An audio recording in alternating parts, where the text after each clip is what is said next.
Hola, bueno, me quedas. Bueno, después del show de Rubén, ahora sí, sí, ahora sí vamos a dar inicio a este último día del mes superior de la ciencia. Obviamente agradecerles la presencia, no solamente en este día, sino también durante todos los otros días que comenzamos la semana pasada, por haber venido, también el día de hoy y los otros días, porque es un espacio que construimos desde el GUI, desde el Centro de Estudiantes, y junto con ustedes, junto con los investigadores de la facultad, con los profesores que vienen y también exponen, con otros estudiantes, que se comprometen sobre todo como habíamos dicho al comienzo, de que hacer ciencia vale la pena, no solamente como un espacio también de celebrar la ciencia, sino también de darle el espacio que se merece, ¿no? Desde el GUI sostenemos muy importante, como algo muy importante, eh, defender la ciencia, sobre todo para un modelo y para un modelo de país bien soberano, realmente, a ver llega la bandera. Franco, no sé cómo jugar el fútbol.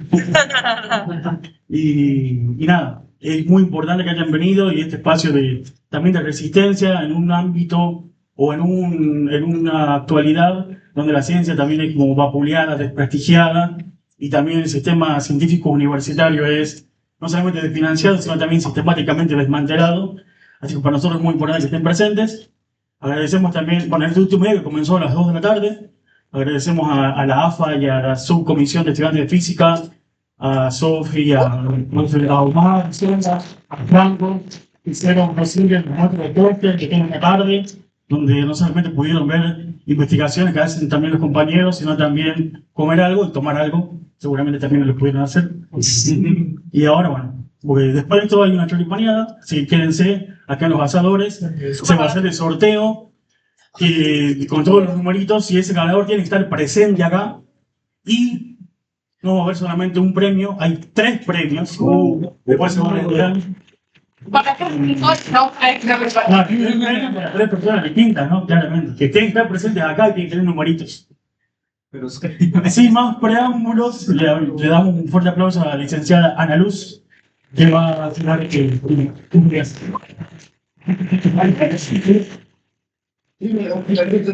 Gracias. Feliz. Bueno, creo que la mayoría me conoce, soy la licenciada Ana Luz Galavinanza. Y bueno, me especialicé. Mi trabajo final de licenciatura lo hice en electricidad atmosférica. Así que me pareció una re linda oportunidad de hablarles de una cosa que a mí me encanta. Está por acá. Que es justamente la electricidad atmosférica y un montón de eventos que están asociados a ella. El título de la charla era Luces en el cielo, porque les voy a hablar efectivamente de luces en el cielo, pero por cielo entiéndase atmósfera. No voy a hablar de estrellas, voy a hablar efectivamente de electricidad atmosférica. Los TLE, que después les voy a contar lo que son. La verdad, esta charla es bastante poco científica. Solamente quería contarles esto que yo descubrí lo que eran, me parecían fantásticos y tenía tiempo de contarles, así que lo aproveché. Y después les voy a hablar un poquito de mi trabajo, en el que vamos a hablar un poco de radares, que también, si me dan permiso, son luces en este cielo, ¿no?, que definimos. Bueno, primero, obvio, tenemos que hablar de electricidad atmosférica. No sé si les sorprende o no.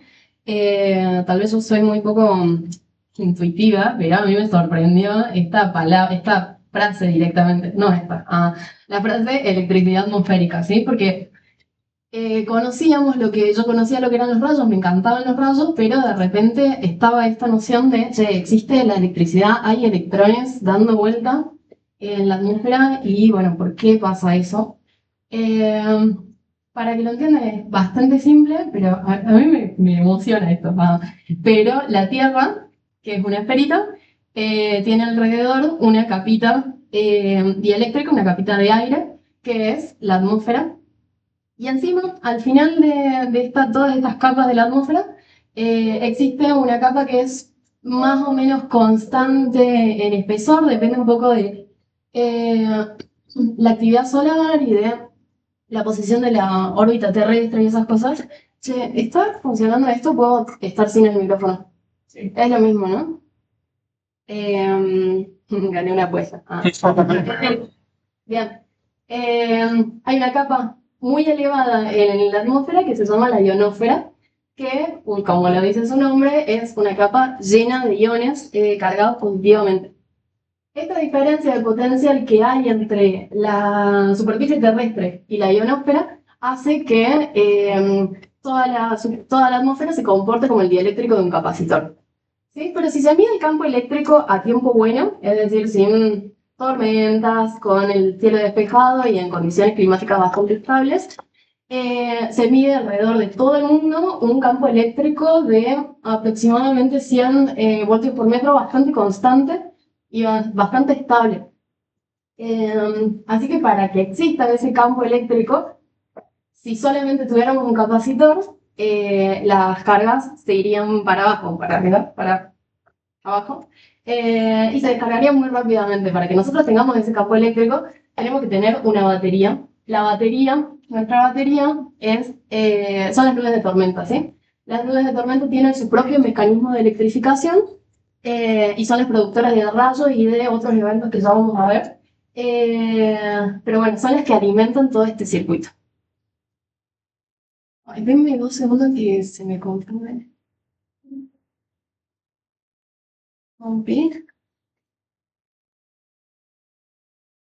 Porque yo veo distintas direcciones.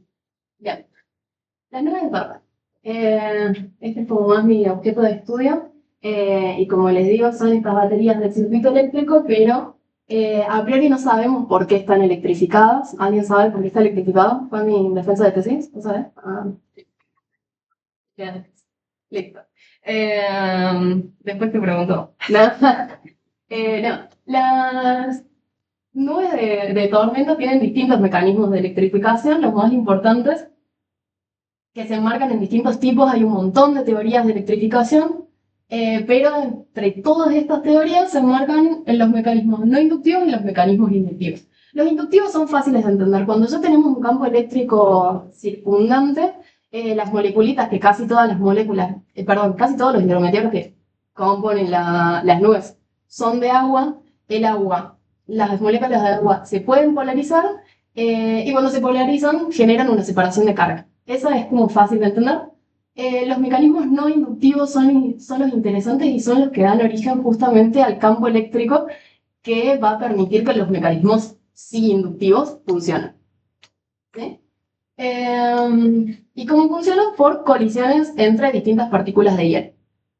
Dependiendo de la altura y la temperatura a la que está la nube, las colisiones entre partículas de hielo y entre granizos y droplets entre partículas de hielo y gotitas de agua van a cargar de manera distinta distintas partes de la nube.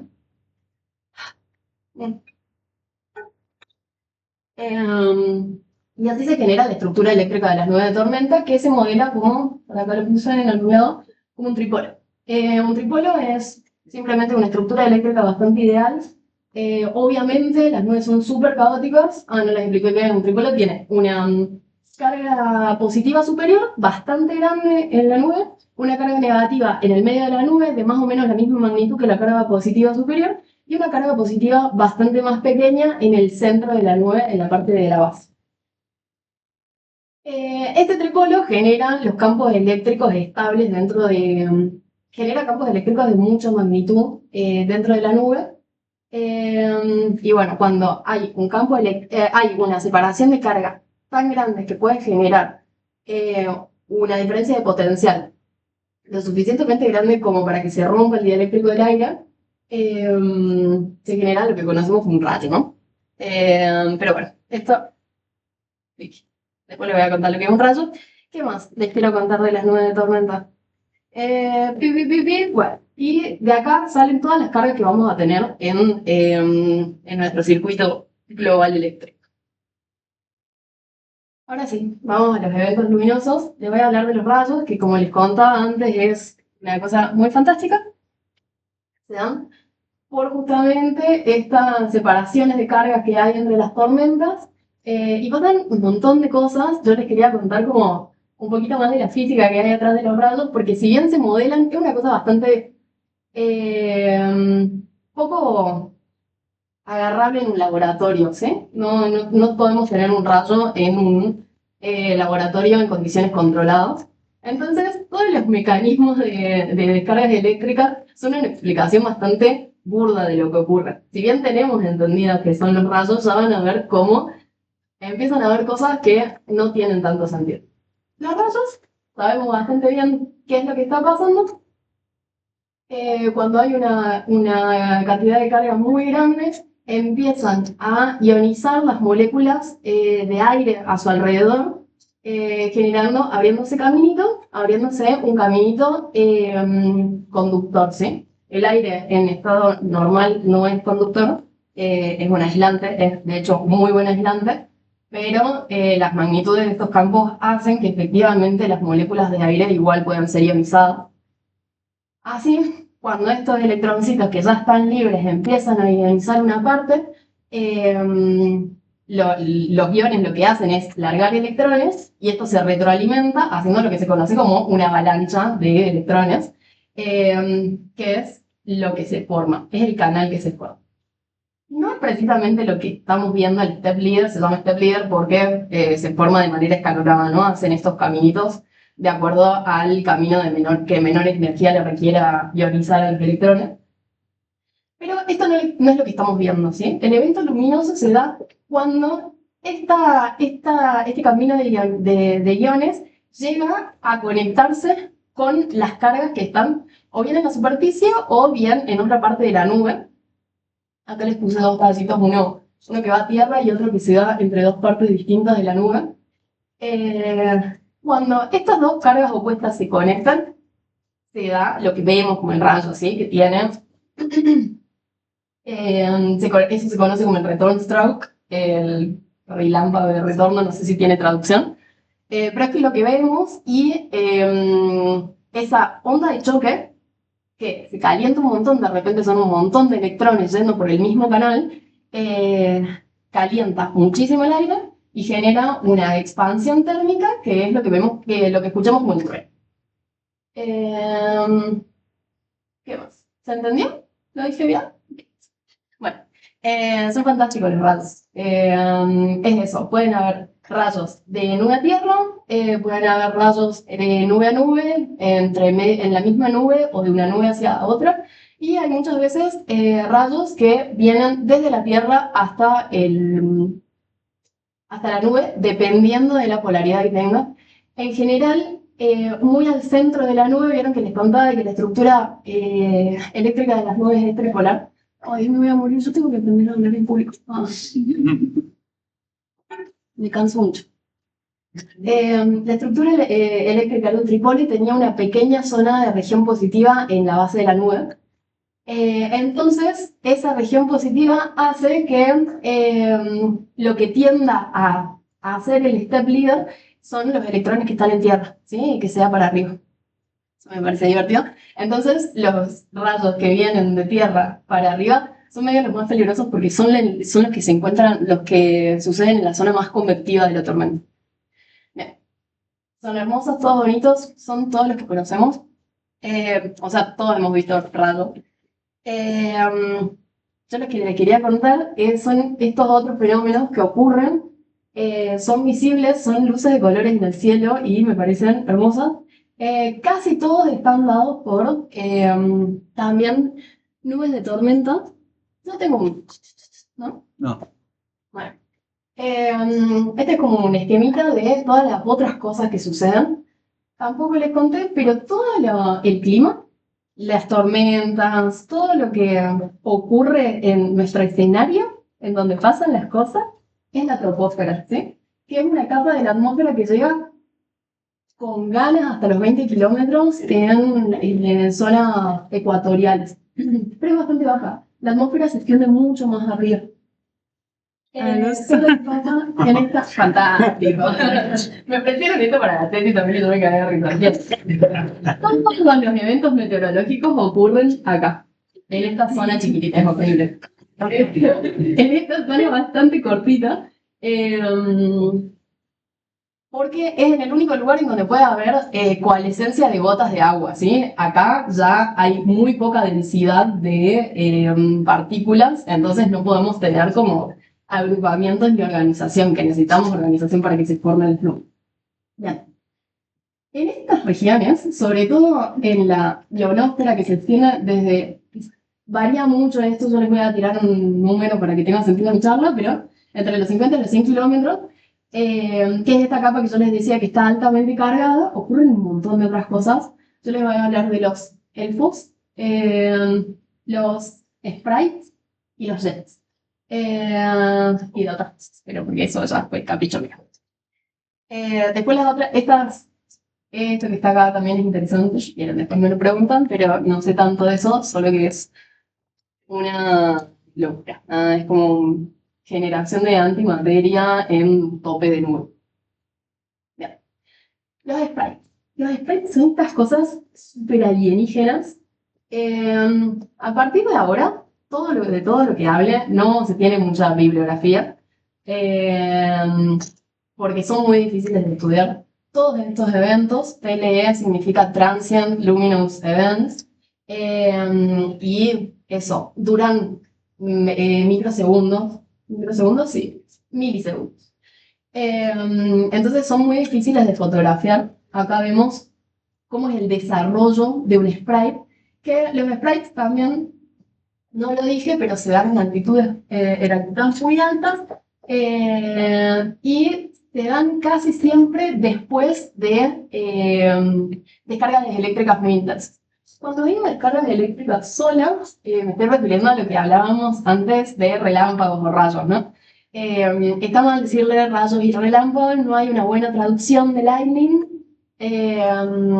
no tenemos como, ¿cómo se dice? No nos ponemos de acuerdo en realidad en el idioma, en cómo lo hacemos. Pero bueno, cuando digo descarga eléctrica, me refiero a eso.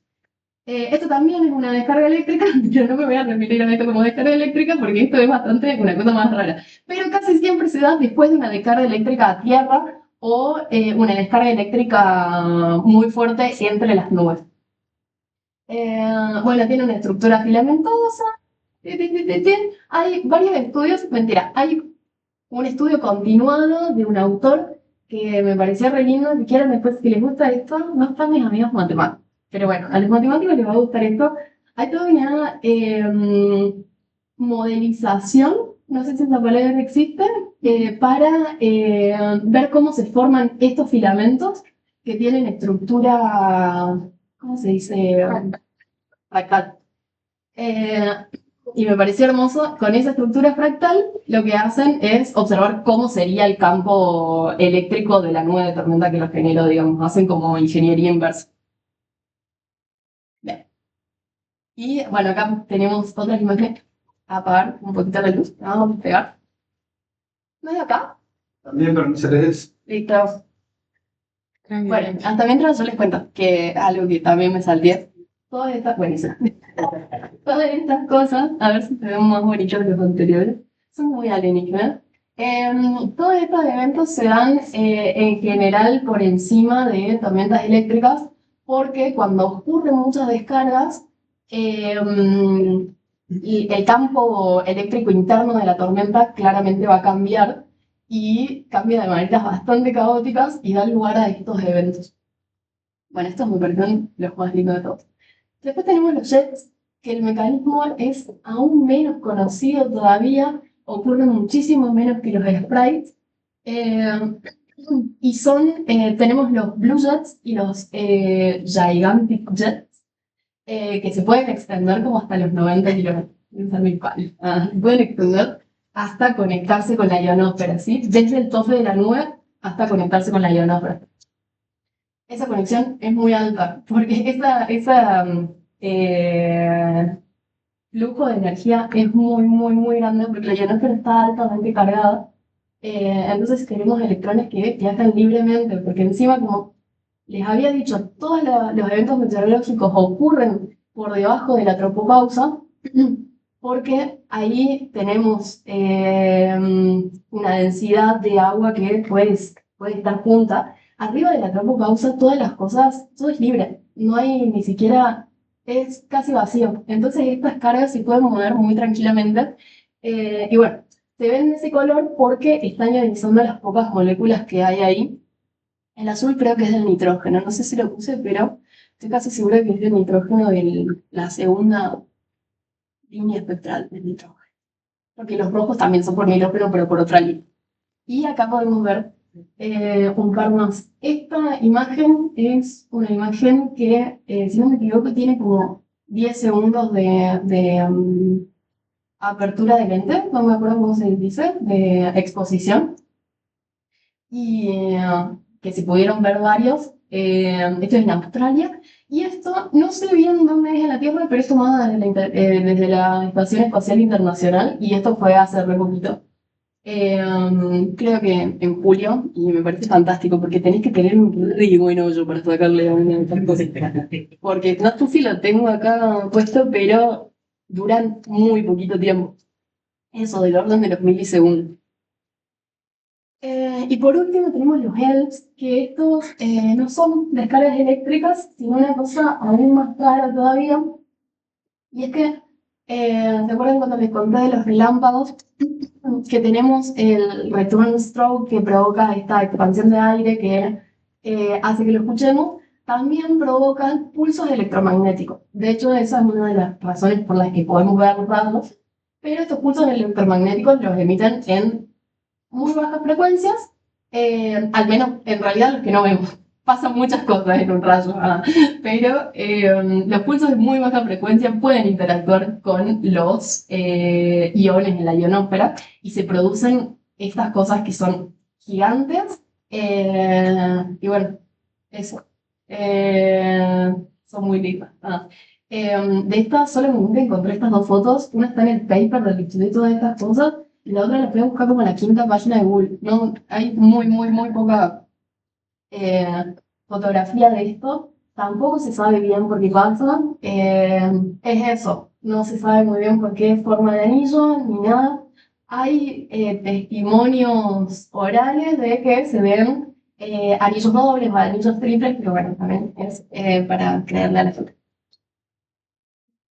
Y por último, esta no tiene nada que ver con el campo eléctrico, pero me parece muy linda y a mí la explicación de las auroras boreales me hizo que me re gusta la física, realmente me las explicaron en Física 3.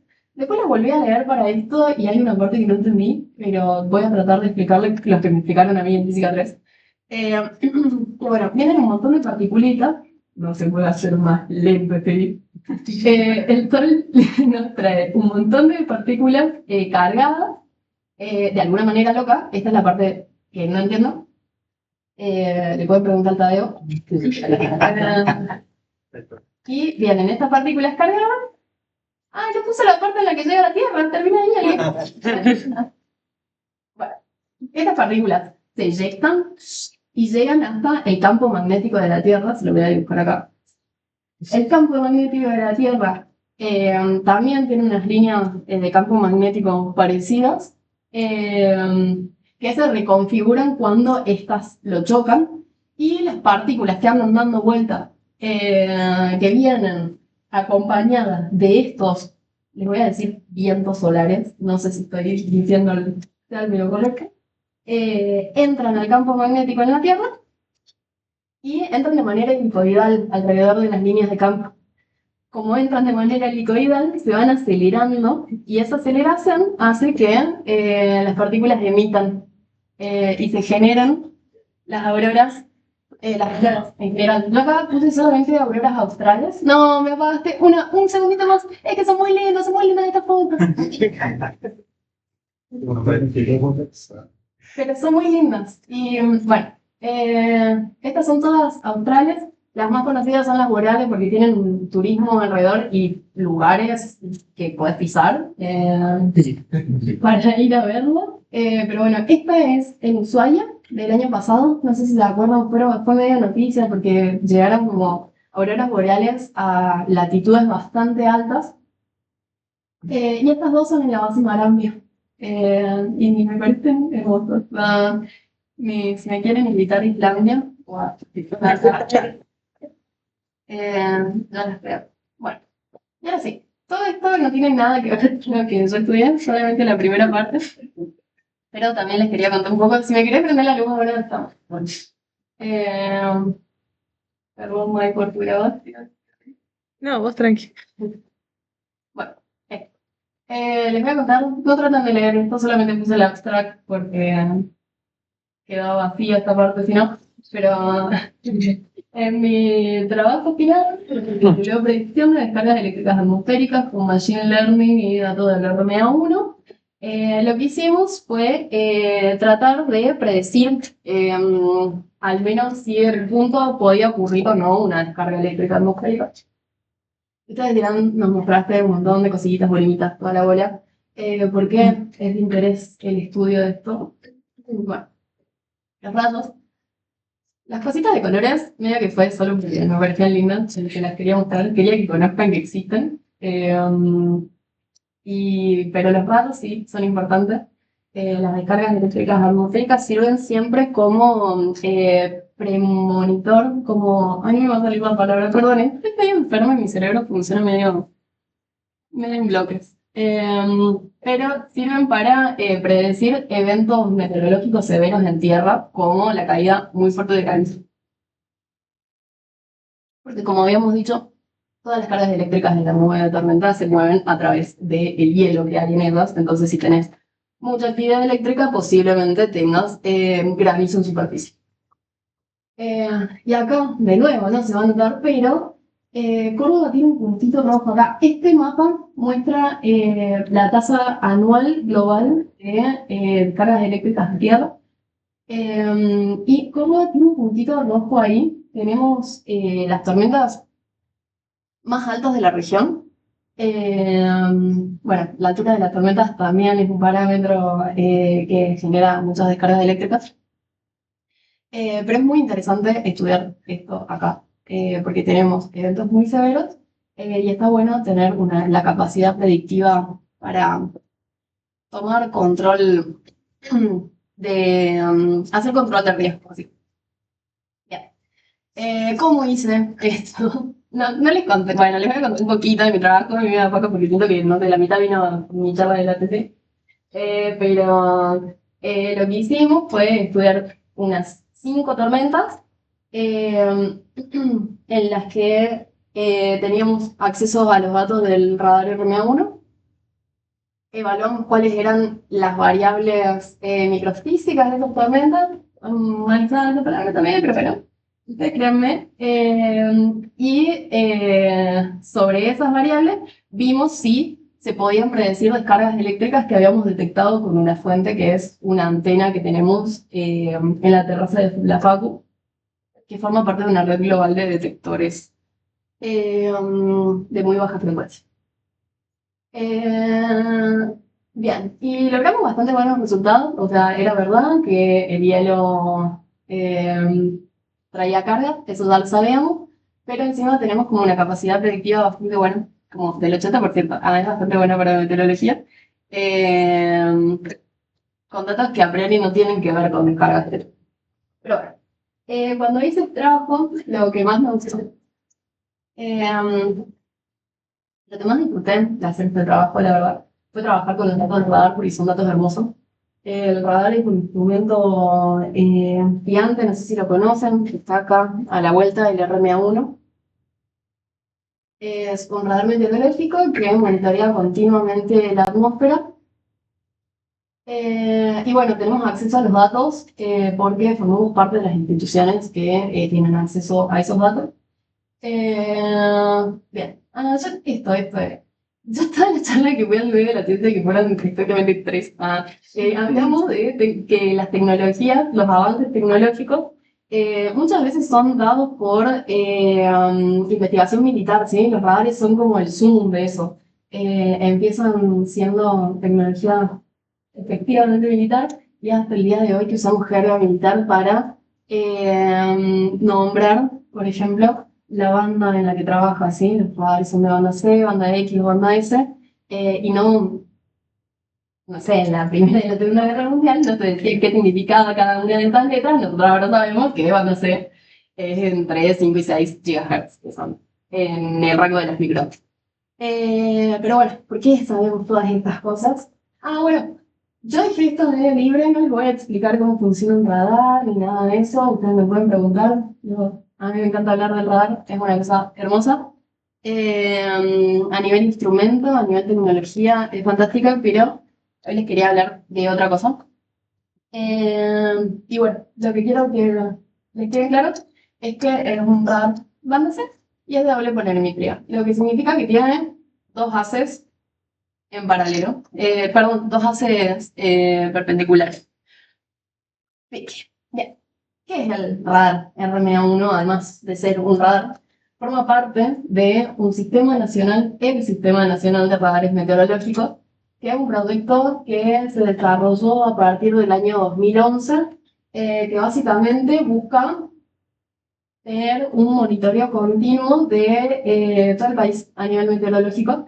Estos mapitas, el mapita de la derecha, es un mapa que saqué de la página hoy a la tarde, digamos, lo pueden ver.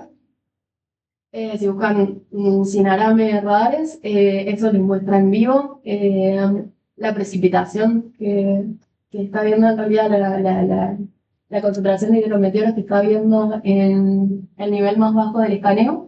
Y bueno, y de este lado son los radares operativos hasta este año. Nosotros somos este que está acá. Y somos el primero, o sea, el RMA1 fue el primer radar que se instaló en este proyecto. El primer operativo, en realidad, el primero se instaló en, no sé dónde queda, pero en Bariloche, en el INVAP. Y bueno, esto. El proyecto tiene como fin tener una cobertura meteorológica de todo el país. Lo logra bastante bien. Después preguntarme por la Patagonia, porque es fácil de responder eso. Si me imaginarán cuál es la respuesta, pero no lo tenemos ahí. Pero tenemos una en Ushuaia, tenemos el radar más austral del mundo también. Bien, todos estos radares son de fabricación y de diseño argentina. Son desarrollados por el INVAP. Y son instrumentos de tecnología muy avanzada. Vieron que les contaba que eran radares de tipo C. Eso no viene al caso, pero es interesante también por qué se decidió fabricar todos los radares tipo C. Porque a priori son radares que tienen, son más baratos que los tipo S, que son en Estados Unidos tienen dos tipos S, que operan a frecuencias un poco más altas de atenuación, pero nosotros elegimos tipo C porque si bien tienen un poco más de atenuación, medio que no te importa porque el as va derecho y la Tierra se curva, así que a un montón de distancia igual no vas a estar viendo ningún tipo de nube. Así que esa estrategia me parece divertida. Sobre todo en comparación con países que tienen más recursos que no tienen que tener no tienen tanto la necesidad de buscar la optimización de las cosas. El más caro siempre va a ser el mejor, digamos. Y bueno, eso. ¿Por qué es importante que tengamos este tipo de tecnología de diseño y fabricación de acá? Esto me lo contaba un profe, que de hecho les voy a hacer chivo porque mañana viene Pedro Renolfo, que es un ingeniero que estuvo medio padre en este proyecto. Viene a dar una charla acá a las 12 del mediodía. Si quieren saber más de radares, lo voy a hablar muy poco, lo hablé muy poco de eso. Le pueden venir a preguntar a él. Y bueno, medio que de él le saco la frase, ¿no? Porque le preguntaban por qué hay estos radares, vos les podés comprar las componentes, podés comprar la torre. Nosotros tenemos justo, no sé si ubican la pelota de fútbol, tenemos una de las torres más altas de la Argentina. De hecho, creo que es la más alta del Sinarabe, no sé si vos sabés eso. No, no sé. Creo que es la más alta del Sinarabe, que tiene como 25 metros más o menos, porque tenemos la sierra, entonces queríamos medio evitar que la primera elevación se choque tan fuertemente con la, digamos, me metí en el como que se quería evitar la zona de las sierras, digamos, y eso fue como o por ir un poquito más arriba de la zona de la sierra, y por eso es tan alta. Pero bueno, hasta eso se fabricó acá. El radón es la cúpula que cubre el radar, también es de fabricación nacional, y todas estas pequeñas cosas, todas estas pequeñas componentes, ¿Qué es eso? Vos podés elegir comprarlas en otro lado, pero de repente si desarrollas la tecnología, nunca más se la tenés que pedir a nadie y de hecho la podés exportar. Los radomos, un ejemplo de red particular, el radomo es esto. ¿Sí? Mi directora siempre me dice que lo señale, pero para mí es muy obvio. Es una tecnología que es hidrofóbica. Sirve, se imaginarán, para evitar que un viento te vuele la antena o cuando la tormenta pasa justo por encima del radar, te arruinen los componentes. Y es una tecnología altamente hidrofóbica que después se patentó y se utilizó para otras cosas. No me acuerdo. Pero es una buena tecnología. Después lo busco. Y bueno, fantástico. A mí me pareció como re interesante cómo planteaban desde este lugar así muy técnico el hacer soberanía, ¿no? El ejercer soberanía mediante la tecnología. Y ustedes dirán, bueno, pero esto es medio lo que estudias vos y lo que te interesa a vos. Y sí, pero bueno, es bastante perdón, ¿no?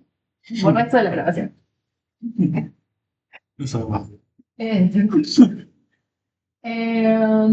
Bien, yo espero haberlos convencido igual de que es importante el monitoreo meteorológico, es estratégico el monitoreo meteorológico, tenemos un país muy grande y es interesante saber qué ocurre en nuestros cielos. Es eso, encima tenemos lugares de tormentas muy severas, eh, así que eso, espero que se convenzan de que eso en particular es interesante. Pero además, la soberanía tecnológica, no me hice una filmita, la soberanía tecnológica nos permite un montón de cosas. Y no solamente, yo les diría eso, hablar de soberanía no simplemente desde un lugar mercantilista, como que está bien tener las componentes pero no se las tenemos que comprar a nadie más. Está bien poder desarrollar las componentes en el patio de tu casa, pero también está muy bien tener los ingenieros que se puedan dedicar a eso, no tener que importar ni el conocimiento ni los datos, de eso no les hablé, pero tengo una cantidad de datos excesiva y la tengo acá y puedo conectar un pendrive para que me pasen esos datos. Creo que no, porque me explotaría el pendrive, pero el nivel de cercanía que tengo con los datos no podría ser mayor. Entonces, como que a mí me parecía un buen ejemplo para hablar justamente de eso. Y de nuevo, no soberanía de que un Estado tenga que ser el dueño de algo, sino una soberanía pensada de un lugar más desde la ciencia, ¿no? Que nosotros tenemos una visión soberana sobre cualquier tipo de conocimiento que hagamos. Nosotros en esta facu desarrollamos conocimiento y está bueno. Todos son de la facu, ¿no? No. ¿No? Están los compas. ¿Y ustedes son de qué palo? Exacto. Bueno, listo. Conocimiento también. Bueno, la universidad lo que tiene es un semillero de gente muy bien preparada, muy bien formada, y yo les hablo a ustedes eso como semillas, que me planteen también que hacer ciencia es tener una mirada sobre el objeto de estudio y no solamente que eso esté ahí y yo voy y lo estudio. Por eso les hacía hincapié en la elección del radar tipo banda tipo C. Eso fue una elección con mirada, con una perspectiva local y una perspectiva centralizada en nuestro centro. Pero bueno, no sé qué más iba a decir. Puse la frase de Versatsky, que decía que la ciencia no puede ser neutral, o reproduce la dependencia, o ayuda a liberarnos de ello. Y me parece súper importante notarlo. Y darse cuenta también que por ahí está ahí. No necesitamos irnos muy lejos, está al lado de nuestro caso de estudio. Y también voy a decir algo más, que está preparado, estoy muy improvisando, chicos. Pero también hay que hacer esta ciencia que no sirve. Discutía con ustedes como que voy a presentar un póster yo, y sí, no los voy a joder porque presenten un póster. Ciencia que no sirve, ¿no? ¿Cómo? Sí.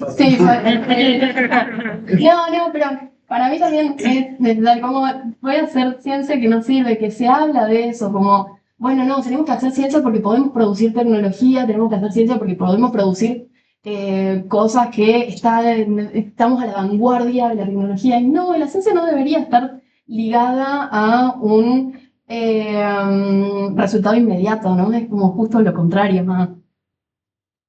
Así que eso, los invito a hacer ciencia de cualquier tipo, pero con una perspectiva patriótica, sea cual sea su patria. Bueno, gracias.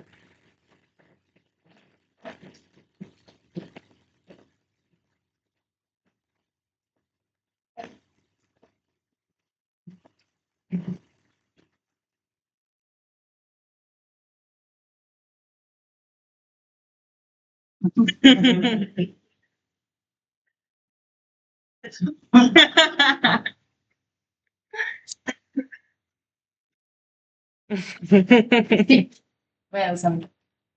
Sí, la debo. La primera de. No llega. Ah, bueno, No, es muy corto. Bueno. Escucha. La primera de los elfos. No sé, o sea, hay una. Me acuerdo, o sea, la imagen que subiste de Ushuaia, viste que son auroras australes que son medio rojas. Sí, ¿Ves? O sea, fucsias. eso, fucsia. Sí, sí, sí.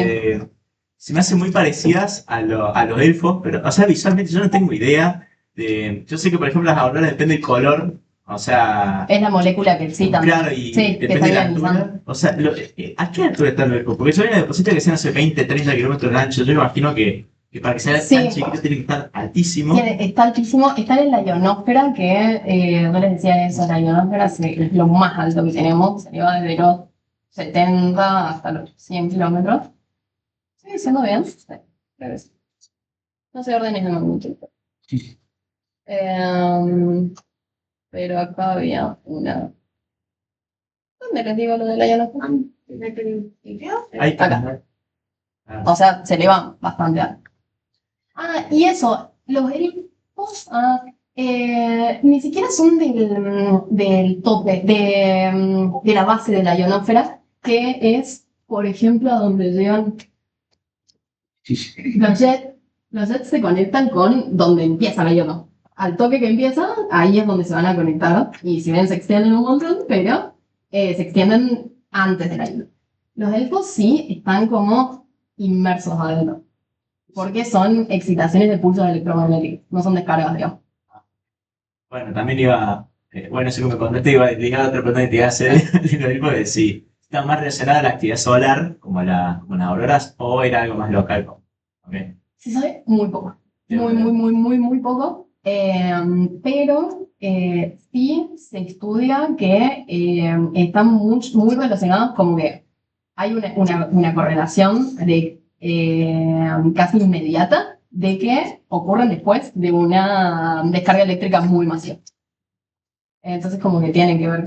Saltarme las pilas para preguntar algo relacionado. ¿Sabes por qué son un anillo? Se sabe nada de eso. O sea, como que se sabe que son por pulsos electromagnéticos porque son ¿cómo se dice? Emisiones por ionización, pero hasta ahí. Y duran, eso, 0 segundos. Sí. No. Muy bien. Y ya sé que dijiste 1000 veces que no se sabe nada de los strikes y los jets, pero ¿se sabe por lo menos si tienen el mecanismo este de step para la No, de hecho eso sí se sabe. El mecanismo este de step tiene que ver con que tenés muchas moléculas acá abajo. Y para arriba de las tormentas eléctricas, que son todas, las 9 tormentas en realidad, se extienden justo hasta la tropopausa. De hecho, hay muchas fotos de nubes que ves que se cortan directamente. Eso es porque acá empieza a haber mucha menos densidad y no pueden existir juntitas las moléculas. Por eso mismo, el step leader se va abriendo paso entre estas moléculas. Sí. Y acá medio que tienen el camino bastante libre. Lo que no sabe muy bien, los jets son bastante bister. Por eso se llaman jets, como que tienen como, ni siquiera se ramifican y van como como descargas en flujo, me sale. Hay una palabra mejor, pero como un flujo laminar, creo que le decía algo así el paper encima, no sé si flujo es la palabra. Pim, Pero, ¿cómo? pim. Tipo, As. Puede ser, sí, como que se abrió un poco. Sí, creo que as es la palabra. Que ves que se abre un poquitito, pero van todos juntitos. Y todas esas cosas, lo busqué, todas estas cositas son plasmáticas. O sea, el camino por el que se forman los rayitos son plasmáticos, todo esto es plasmático, todo plasmático. Lo que no se sabe por qué tiene una estructura filamentosa son los sprites, que viste, eran estos medio alienígenas. No se sabe muy bien por qué la estructura filamentosa, pero sí se estudia porque son estructuras bastante, eso, tienen como mucha, son muy fractales. Ah, les voy a mostrar el paper porque posta, yo los quiero convencer de que los lean. Por acá tienen que estar. ¿Pero sí? ¿Responde? Ay, es que no les dije que me parece. Bueno, después. Esto es lo de las auroras. No, bueno, no lo tengo acá.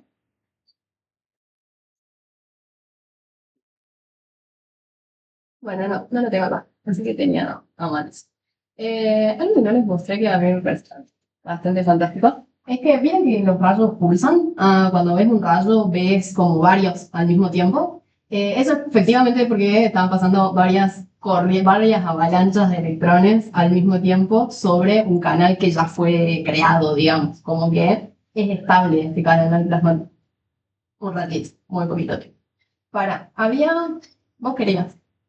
La Patagonia, ¿por qué no tenés radar? ¿Cómo? Yo quería- Listo. A mí no me preocupa la Patagonia porque es obvio, pero no. Porque era ¿Qué que lo pasa? ¿Qué pasa? ¿Qué pasa? A ver si... voy a cifrar que les voy a mostrar un poquito más grande. Ay, amo el payo. Voy a ver esto. Bueno, no sé si se va a llegar a ver. Esto... Ay, rompe pantalla. ¿Qué hice? Pusiste el historial. Ahorita es mi- No. Ay, me siento una vieja. Bien, dice que estos circulitos son una simulación del rango de radar. Fíjate que acá en Córdoba, fíjate bien cómo ese círculo está cortado. ¿Te ocurre por qué está cortado? Las sierras. Sí. Vos me preguntas si lo Bien. Y abajo en la Patagonia, en realidad, hay casi nulos eventos meteorológicos de interés. Entonces, la idea es que en la etapa 4 del Sinarame, nos vamos por la 3, en la que se instaló el de Villa Reynolds. Como más cercano se instalaron varios, pero bueno, el de Villa Reynolds. Mentira, el de Alejandro Roca es el más cercano, que está también acá en Córdoba. Se va a llenar la Patagonia de radar próximamente. Esperemos.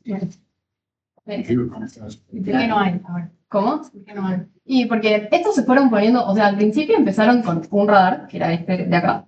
En la segunda etapa pusieron 10, ahora creo que estamos alrededor de los 20, te voy a mentir si te digo un número. Estamos alrededor de los 20 operativos que se fueron poniendo en distintas etapas. Son caros de hacer. ¿De qué año se puso el primero? El de acá está operativo desde el 2015. ¿Países limítrofes tienen acceso a los datos? Pregunta. ¿Por qué límites? O sea, no le voy a pedir a Chile que Está bien, me está dé bien, está bien. los licencias. Bueno, entonces, el acceso a los datos está dado por una llamada, es decir, che, me das los datos. Es medio libre y por el INVAP te da acceso a eso, porque ellos son medios que son dueños de los datos. O sea que yo supongo que sí. No sé si me da vergüenza con esto ni nadie. Pero hace poco plantearon, por ejemplo, unos. Botánica. Sí, No. La otra pero me vez. parecía muy interesante, me gustaría que me digan sus opiniones. Planteaban que unos físicos yanquis, unos meteorólogos yanquis, querían no los datos, tiene un software que te da acceso a los datos del radar de Ushuaia. Que de nuevo, el radar más local del mundo, Ushuaia, zona re estratégica. ¿Por qué hay radar en Ushuaia y no hay en otros lados de la Patagonia? ¿Por qué se eligió primero? Vos que sabés. Es un lugar re estratégico. Los radares, si bien te sirven para estudiar tormentas, te sirven para otras cosas, te sirven para ver tránsito de barcos, no están diseñados para eso, y vos tenés otros radares que te permiten, digamos, en el aeropuerto, en los puertos, y esas cosas. Pero bueno, sí, sirve. Y es súper estratégico tener un radar ahí. Bueno, vinieron estos físicos y quieren poner un dron para hacer esto del sembrado de tormentas, que ellos pensaban que es un mito, parece que se hace. Quieren estudiar sembrado de tormentas en Ushuaia y nos pidieron el acceso al software que desencripta los datos de radar, que lo desarrollamos nosotros. Eso lo desarrolló tipo el Max, o de acá. Acá. Y bueno, es medio una discusión esa de... ¿Se lo dieron? No, está en discusión. A mí me preguntaron qué opinaba, y dije, minga. Le pregunté a la Sofi y me dijo, Cambié mi opinión, es que no me escracho. No me iba a justificar, pero es que hoy lo estuve pensando. ¿y te cambiaste de opinión? Cambié No, no hace falta que digan. Porque yo al principio lo pensé como una cuestión de ciencia abierta y reproducibilidad de las investigaciones. Perdón, no quiero interrumpir la charla de la Anita, pero antes de que dé mi opinión de hace 2 días, voy a darle que el tema hoy. Y un poco como esta cuestión de que yo he trabajado con software y he trabajado con papers que usaban software de otra gente. Y yo le escribí a un becario doctoral en China y le dije, che, ¿me puedes pasar tu código? Porque estoy leyendo tu paper hace 5 meses y no entiendo nada. Y esa persona me pasó su código y yo con ese código pude como construir un ladrillito más sobre esa investigación. Dicho esto, el sur global tiene muchas desventajas como para que estemos dándole cosas que nos costaron un montón de esfuerzo y de plata que no tenemos como para dárselas gratis a otra gente. Así que ahora estoy más de acuerdo con la opinión Sí, que la Anita va a elaborar y en el este software momento. encima ni siquiera que te lo paguen. Hacer una licencia si querés, ponele, pero no tiene sentido. Son nuestros radares, es nuestro cielo. Como que si la investigación la querés hacer, hacela en colaboración con investigadores de acá y que sea en colaboración eso, con personas. Financiarle 3 becas a 3 personas para Claro. que te desencripten esas. Sí, completamente. Y sí, tenemos mucha colaboración con Brasil, porque esta zona tiene tormentas picantes también, y Brasil, esto no es normal, o sea, como que esta cobertura de radares meteorológicos, hay muy pocos países que lo tienen, si ven el mapa de Estados Unidos, está brillando así en radares, tienen en todos lados, y después hay muy pocos países. África tiene 3 radares en todo el continente, más o menos.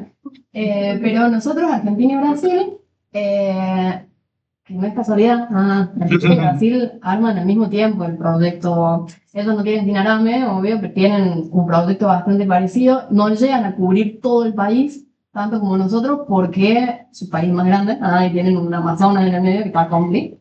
Pero sí se hace mucho en conjunto esto, y ambos proyectos empezaron gobiernos amigos que le daban plata en el capítulo. Adivino. ¿Ves? Ahí. No, esto es algo que y mencionaste. Volver a la filmina de los TSL. ¿Qué lee? Uy, me va a preguntar a qué no sé. Sí. ¿Se sabe algo sobre los Blue Glimpses?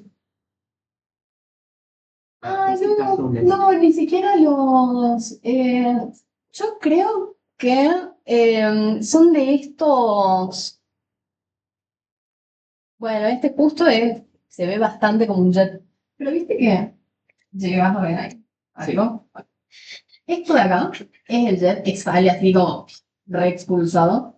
Y estos glimpses, entiendo que es lo que les dicen blue glimpses, que son como cosas que aparecen bien en el tope de la nube, son también flashes, y para mí tienen que ver con es lo que me imagino yo, pero estos son como más comunes.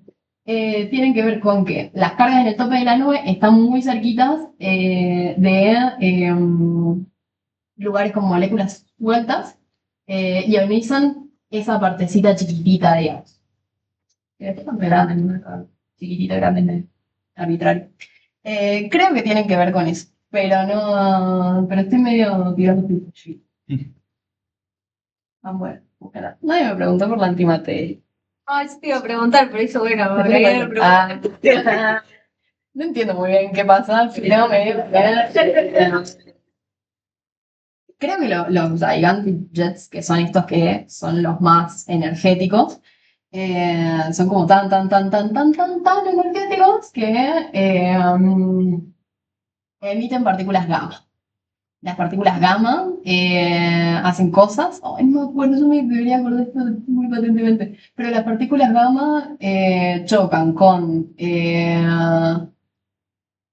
protones, tienen un decaimiento raro y generan antimateria. Ahora, Pero ¿ustedes se acuerdan cómo es eso? Lo mismo, decaimiento gamma. ¿Y qué hace gamma? Beta más, beta menos. Bueno, el decaimiento gamma genera Pero eso antimateria, no, creo. eso no tocaría. Pero pregunta, eso no es de los chorros que vienen de afuera, Sí, tipo sí. también solar, ¿Cómo? con el Mendoza hay un laboratorio que detecta. Claro. Sí, Claro, que. ¿Blue Jets? No, esto de los electropositrones. Ah, esto. Claro, que tienen, como que ponen tanques gigantes de agua y Sí, ahí. bien. Esos Sí, son sí, rayos sí. X. Pero hay una. Pero estos vienen todos de afuera, digamos. Sí, son Hay, rayos cósmicos desviados por campo magnético solar. Producción igual de rayos gamma desde el tope de la nube, de la tormenta eléctrica. Y no se sabe bien. Pero no sé qué hace. Bueno, tal vez lo de la antimateria de la nube de tormenta, olvídenselo. Como que no dije nada. Pero sí hay producción de rayos gamma en el tope de la nube. Tipo para afuera. Ya. Perdón. Quería volver a la cuestión de soberanía, que me gustó mucho que haya hecho el énfasis en eso. Quería preguntar por ahí dos cositas. Una, me interesaría saber qué ente o organismo están detrás de ese proyecto. Hoy en día, bueno, en este contexto, vamos a decirlo, de pensamiento, ¿cuál es el estado del proyecto? Mencionaste que era un proyecto que estaba en etapas. Bueno, ya van 10 años de esto. También a su vez quería preguntar por, vos mencionaste que había un índice detrás de todo esto, que era un índice nacional. Sí. Está todo esto, todos los radares que se pueden construir acá en el país. Y también mencionaste a su vez que a nivel mundial no son muchos los países que tienen esta capacidad, primero de producción y segundo de contar con este sistema de radares. En ese sentido, si hay alguna previsión o algún proyecto de decir, bueno, colaborar con otros países, poder llevar esa industria nacional a otro lugar. Voy por parte. La Se vengan mañana. La primera pregunta era qué instituciones forman parte de esto. Bueno, el CINARAME del INVAP, el Servicio Meteorológico Nacional, y el Estado Nacional, el Gobierno Nacional. Los fondos salieron de ahí. Las primeras, yo no me acuerdo si estaban en la etapa 4 del CINARAME, pero las primeras 3 etapas, ponele que contabas desde la cero. Las primeras 3 etapas se desarrollaron hasta el 2020. Fue un convenio bastante grande, digamos, o sea, el desarrollo es de mucha plata. Cada uno de los jugadores creo que sale 2 millones de dólares. Creo. No sé si estoy tirando un número. Es un 2 millones. No creo que sean 2 millones de pesos. Pero bueno, principalmente eso, los desarrolla el INVAP, que es empresa argentina, mitad privada, mitad del Estado. A casi todas las componentes, hay un par de componentes que sí son importadas, pero que no tiene tanto sentido desarrollarlas acá. No sé, tú acá. Pero bueno, hay todo un video re lindo de ustedes, creo, explicando todas las tuercas que se diseñaron para que funcione el radar, la guía de ondas, todo. Bueno, sí, hay una colaboración. Esto empieza no colabora, no es una colaboración pero sí empieza al mismo tiempo como una intención de construcción de un modelo científico, ¿no? Junto con Brasil. En el gobierno de Cristina y Lula se fueron haciendo medio en paralelo estos dos proyectos. Ellos, no sé en qué estado está el proyecto de ellos, medio que ahora solo nos pertenece a nosotros. La etapa 4 sigue, está sucediendo en este momento, se instalaron este año un par de radares, pero la etapa 4 tiene que ver más con calibración y configuración de los radares, ver el estado en el que están. Pero bueno, hace bastante que se dejó de producir a gran escala de eso. Hay una idea de exportarlos, sobre todo esto que les contaba del radomo. No me voy a acordar ahora y no sé dónde buscarlo tampoco porque esto es algo que me contaron, pero la tecnología del radomo la exportaron, ponele que te diga, tal vez te estoy mintiendo, pero la exportaron para hacer trajes de buceo. Y esa es una tecnología medio patentada y exportada, todo lo demás es bastante secreto. Y no me acuerdo qué más. Había algo más. Ah, sí, hay otro proyecto que no es como el Cinerame, pero tiene que ver con monitoreo meteorológico, que es el de hacer satélites. Nosotros los satélites que pusimos en órbita, los ARSAT y los AOCOM, son todos satélites de telecomunicaciones. Y por ahora nosotros no tenemos satélites meteorológicos. Acá, este es mi trabajo final, nada que ver, pero son mi segunda fuente de detección de descargas eléctricas. Utilicé datos del GOES 16, que el GOES es una empresa también que tiene soporte de Estados Unidos. Me sale decirle Yankee, creo que me van a hacer por ahí,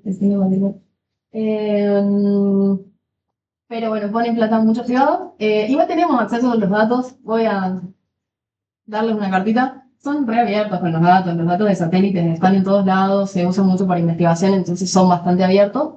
Pero bueno, no tenemos datos propios. Y estas descargas no es que van a estar apuntando a las tormentas que ocurran en nuestra región, van a estar apuntando donde estén apuntando en este momento, porque es un satélite que no es geoestacionario.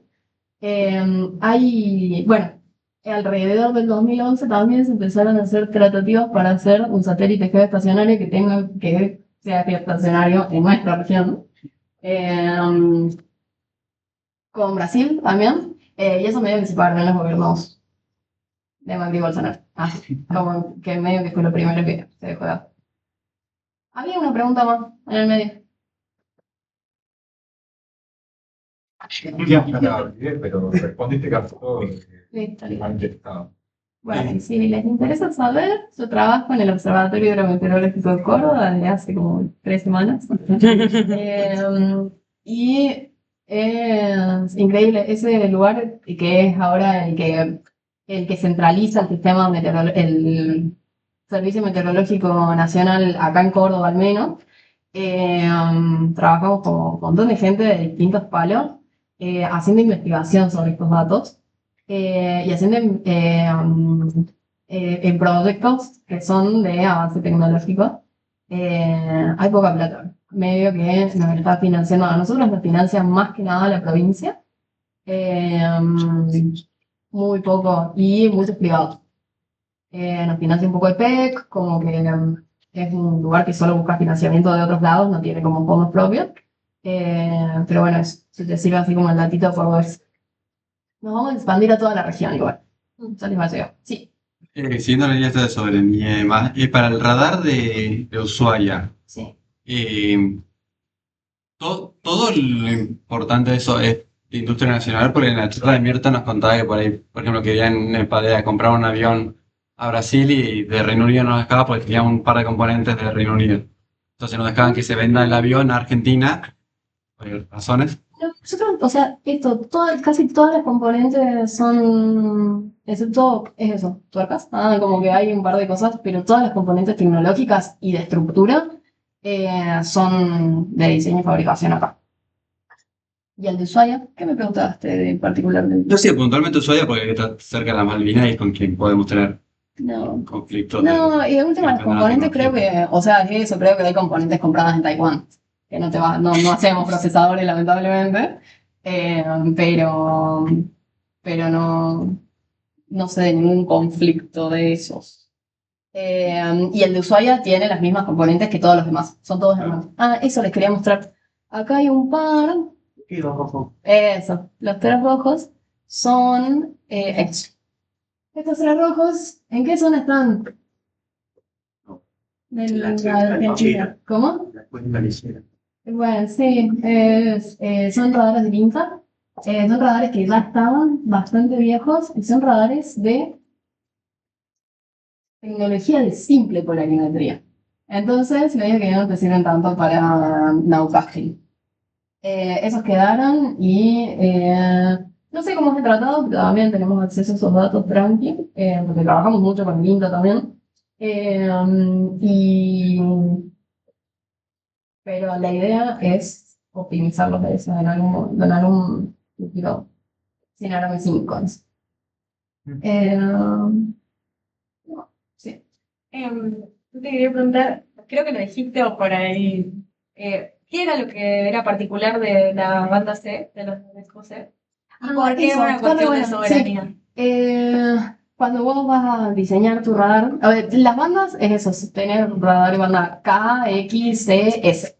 X es bastante pedorro. El juego que tenés que hacer Tipo, es el rango de... o sea, sí. Tiene que ver con la frecuencia a la que opera. Pero si vos tenés una frecuencia mucho más chiquitita, tu rango va a ser mucho más largo. Los radares banda S rondan los 10 MHz, si no me equivoco, y su rango se extiende a casi el doble de los radares tipo C, pero no sé cómo explicarte. El rango de tu radar es una semisfera, y si vos la antenita hace esto, cuando te vas elevando, mientras más te vas elevando, más arriba vas viendo. Y en algún punto cuando la antenita está acá, está viendo solamente encima del radar. No tiene tanto ranguito en este lado. Y cuando te vas muy lejos, esta primera elevación, que acá en la torre está a 35 metros, a 240 kilómetros va a estar a, no sé, bajita. 150 metros de piso. Entonces vas a dejar, no sé, 8 kilómetros. Bueno, yo me acuerdo eso. Nosotros teníamos este estudio, en el mío. Estos de acá están como a 100 kilómetros y a esa altura solamente estamos viendo la parte más alta de la nube. Entonces se tomó esa decisión de hacer los C. Los C son mucho más baratos, sufren atenuación, pero no te interesa tanto la atenuación a rangos más distantes. Es eso. Yo usé, ponele para este trabajo, que es lo más típico, 100 kilómetros de rango por el oeste. No, para el este. Y el radar tiene 240. Podría haber usado los de 140, pero ya no me interesaba porque no estaba viendo, era incapaz de ver nubes a esa distancia. Entonces eso, como que fue una decisión bastante estratégica y mucho más barata. Sí. A lo mejor no pregunta nada que ver, pero el alcance de estos radares puede variar por temas de ionosfera. Sí, recontra. Hay una de. Yo siempre digo atenuación, así como tranca. Y la atenuación, hay no solo atenuación, sino que eso puede estar bloqueado por las sierras. La ionosfera en realidad nos ayuda. La ionosfera es gracias a lo que podemos tener radares, porque la ionosfera es espejo de ondas de radio. Pero sí ocurre una cosa, no tanto con la ionosfera, sino con la troposfera y con la temperatura superficial, que el coeficiente, ¿cómo se llama el N? El coeficiente de refracción, te depende de la temperatura. Entonces, si vos tenés muy caliente el piso, eso te va a calentar para arriba y ocurre una cosa que se llama ducting, que en vez de que la señal vaya rectita, paralela al piso, digamos, como que choca con el piso. Y bueno, eso en condiciones se trata de evitar lo más posible, pero en condiciones muy extremas si tenés problemas de looting. Y pasa mucho también con el mar, los que tenés al lado del mar, se redobla la señal para abajo. Se curva, se cae. ¿Qué más? Cambio climático. La última pregunta tiene que ser muy buena.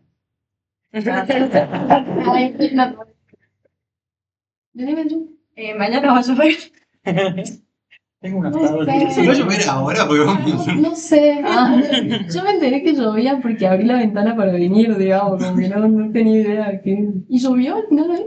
Sí, llovió. La Juli Una cantó. gotita. Yo le dije a la Juli que no iba a llover. Me juró que no iba a llover. Me dijo, mirá. Pero llovió poquito. Llovió el radar de la luz. Se mojó el piso. Llovió.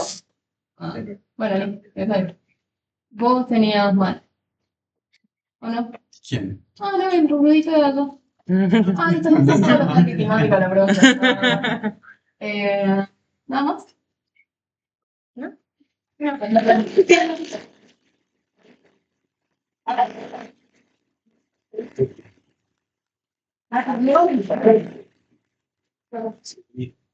Bueno, muchas gracias a todos por venir, tanto y a la luz por dar la charla. Gracias a quienes vinieron también a las charlas anteriores, a la muestra de póster, quienes presentaron sus pósters, a la AFA que nos brindó el auspicio y a la facultad también. Porque estos espacios son los que nosotros queremos seguir construyendo en la facultad, de generar comunidad, de encuentro, cara a cara, discutir y promover la ciencia básica que hacemos, o ciencia aplicada también, porque creemos que es lo fundamental para el desarrollo de un país, que tenga su propia ciencia soberana, con los intereses de la patria. Creo que dependemos siempre de pensar y de hacer la ciencia que hacemos en base a los intereses de la patria, y no nada más de publicaciones de cierto nivel académico para que los demás te digan que son un buen científico, sino pensar lo que hacemos desde el sur, desde la Argentina, desde Córdoba, del lugar que cada uno le corresponda, como dijo Ana Luz, que considere su patria, porque a fin de cuentas la ciencia no es independiente de lo que pasa en la realidad de las personas que la hacen y a quienes las afecta. Así que bueno, muchas gracias por seguir participando y habitando los espacios de la facultad. Esperemos que cada día sea más grande la cantidad de concurrencia y de gente que habita estos espacios. Así que muchas gracias por venir.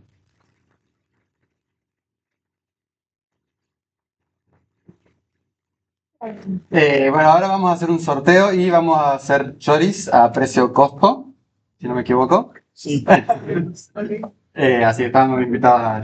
Buena suerte. Yo vine el lunes de la semana pasada, me dieron el 1 y el 2. Y el miércoles vengo. Le dieron el 1 y el 2 a otra gente. Esperá, pero. Bueno, dale uno si quieres. Bueno, igual me los olvidé. Pero solo quería saber cómo habían hecho. No está en mi mochila.